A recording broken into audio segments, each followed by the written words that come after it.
Nessa aula, nós vamos abordar o uso de propriedades em componentes utilizando o React. No contexto dessa aula, nós vamos utilizar o projeto gerado pelo script Create React App, conforme nós vimos em aulas anteriores. E a motivação que nós vamos ter vai ser implementar uma lista de to-do. Nessa videoaula, nós não vamos tratar a implementação completa dessa nossa lista de to-do. No entanto, nós vamos implementar ela interativamente nas próximas aulas.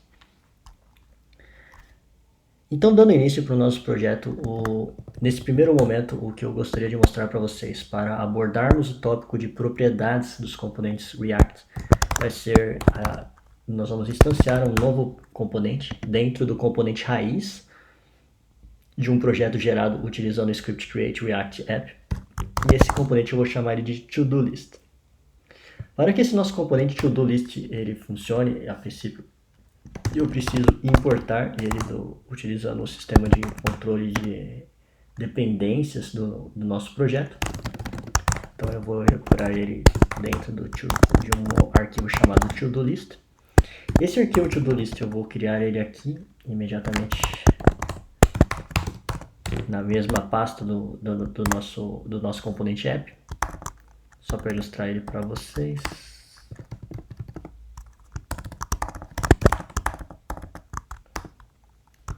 Já inseri ele. E aí, basicamente, então, para esse componente, dentro desse arquivo, que eu preciso fazer é definir a nossa classe to-do list. Vou exportar ela, né, por padrão. O nome dela vai ser to-do list. Ele tem que estender um React Component. E como um React Component, ele precisa implementar o método render, que vai definir a forma de apresentação desse componente. Inicialmente, eu vou definir uma forma simples de apresentação dele, que basicamente vai ser um elemento UL. E internamente eu vou colocar 3 elementos ali. Um que vai representar uma tarefa 1. E depois eu vou colocar mais 2, que basicamente vai representar a tarefa 2 e tarefa 3. Para que esse nosso código funcione também, eu preciso importar a dependência do React do módulo do React. Uma vez com essas implementações, eu já tenho o script do Create React App sendo executado, conforme vocês podem ver nessa janela. E, a princípio, vocês já podem visualizar aqui, a minha aplicação ela foi atualizada no navegador com as 3 tarefas que eu defini. O próximo passo que eu gostaria de mostrar para vocês é como funcionam as propriedades dentro dos nossos componentes React. E, a princípio, as propriedades elas são valores que normalmente são passados dos elementos de ordem superior na árvore de componentes do React para os elementos de ordem inferior. Nesse nosso cenário aqui, a nossa aplicação React ela tem apenas 2 componentes principais, que é o nosso componente app, que é o componente raiz de ordem superior, definido na nossa janelinha ali de baixo, e o nosso componente to-do list, que é o nosso componente inserido dentro do nosso componente app. As propriedades, elas permitem uma forma de comunicação do componente de ordem superior com o inferior. Então, o que significa basicamente é que eu consigo, a partir do nosso componente de ordem superior, que é o nosso componente app, passar atributos. Por exemplo, eu posso passar uma mensagem, ou eu vou definir aqui, nesse caso aqui, um título, por exemplo, para o nosso componente. E eu vou definir o valor desse título, vou colocar entre chaves aqui, vou definir como tarefas com propriedades. E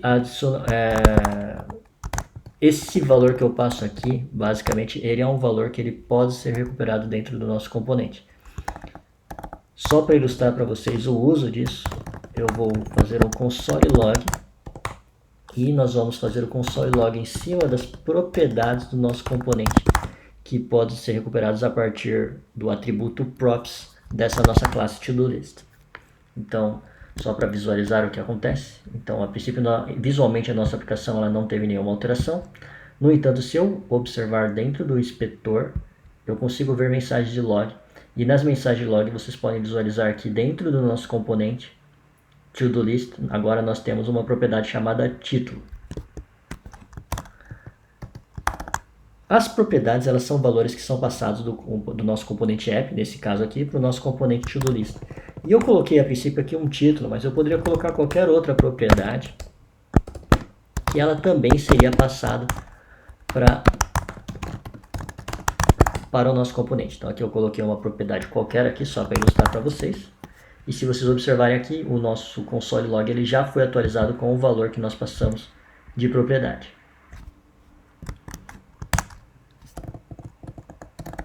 Nesse cenário aqui, então, como que nós vamos utilizar as propriedades nesse nosso código?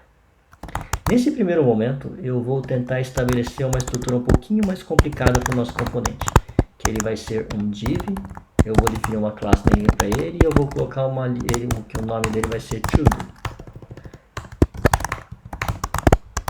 O resultado do método render, ele sempre precisa ser um elemento HTML único. Então, nesse caso aqui eu coloquei o div para que além de eu ter o meu UL, eu possa inserir, por exemplo, um elemento H2 aqui. E dentro desse meu elemento H2 eu gostaria de utilizar o valor definido na propriedade que eu passei como parâmetro para esse nosso componente. Apenas essas alterações que eu fiz aqui, basicamente agora vamos visualizar como é que isso daí foi alterado. Vocês podem ver que agora eu tenho o meu componente H2 com o valor passado como propriedade para o componente to-do list. A seguir, o que nós vamos fazer é, além de eu passar o título da minha lista de tarefas para o meu componente to-do list, eu gostaria de fazer um teste aqui, passando os itens também. E nesse caso aqui eu vou passar um vetor, por exemplo, eu vou colocar, ao invés de nomes de tarefas, eu vou colocar nomes quaisquer aqui. Então, dentro de um vetor, eu vou colocar abacaxi, banana, abacaxi e uva, por exemplo. E o meu intuito é utilizar esses valores dentro do nosso componente to-do list. De forma que, ao invés de eu escrever as 3 tarefas genéricas aqui definidas de forma fixa, eu vou definir uma forma de acessar essas tarefas, de forma que eu vou pegar as propriedades, vou pegar os itens, sendo que os itens representam um vetor que eu passei como propriedade para a nossa classe to-do list, e para cada elemento desse nosso vetor, nós vamos executar uma função. Essa função, a princípio, o que ela vai fazer vai ser estabelecer um elemento ali para cada um deles, e esse elemento ali, basicamente, ele vai conter o valor do item. O que nós vamos visualizar imediatamente é que agora na nossa interface já foi atualizado com os valores passados como propriedade. No entanto, no nosso console apareceu uma mensagem de warning, né, que não é um problema. E esse warning ele fala que cada filho definido dentro de uma lista deveria ter uma chave única. Isso daqui representa o seguinte, tá? Que basicamente, quando nós fazemos um map em um vetor de elementos e geramos múltiplos componentes ali dentro, para cada componente eu vou precisar definir um valor de chave único para ele. Nesse caso aqui eu vou utilizar o índice dos itens definidos para o vetor.